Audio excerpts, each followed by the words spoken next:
Magandang araw po, si Mark Lester Liran. Ito po ang aking daily devotion, The Trinity of Love, na tinalakay po ni Pastor Russell Ocampo sa 365 daily devotion. Bible verse po ngayong araw ay galing sa Ephesians chapter 3 verse 16 to 17. Sabi po dito ay, I pray out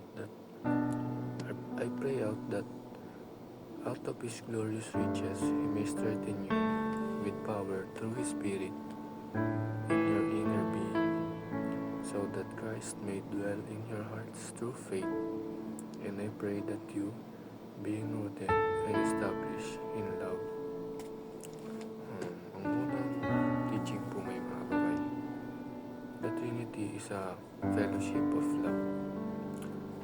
Sabi po dito ay ang Diyos ay may tatlong persona, at ito ay the Father, the Son, and the Holy Spirit. Ang Holy Trinity na ito ay mahal tayong lahat, at dahil kung ang Diyos ay iisa lang at wala siyang persona ay walang love galing doon, dahil ang love ay requires with one or two people. Kaya ang pagmamahal ng tatlong persona to ay naging resulta ng paglikha ng mga anghel at tayong mga tao. Ang second teaching is the Trinity extends love to the church. Kung ano ang pagmamahal ng Diyos sa Trinity o sa Holy Trinity ay ganun ang gusto ng Diyos na i-extend o ipadama sa iglesia, sa church. At gusto niya na parehas ang pagmamahal na binibigay niya sa Trinity at sa ating mga tao, sa ating mga tagasunod niya. At gusto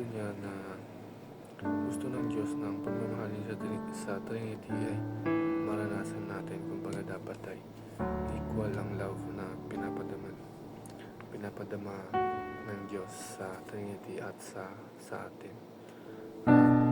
Kaya dapat manatili tayo sa pagmamahal ng Diyos, kasi mahal tayo ng Diyos.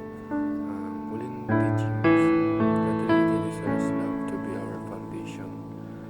Dapat ang pagmamahal ng Trinity sa atin ay dapat gawin natin itong foundation, gawin natin itong motivation sa mga ginagawa natin. Kung tayo ay motivated sa ibang bagay, tayo ay parang nagiging selfish at hindi ito love galing sa Panginoon.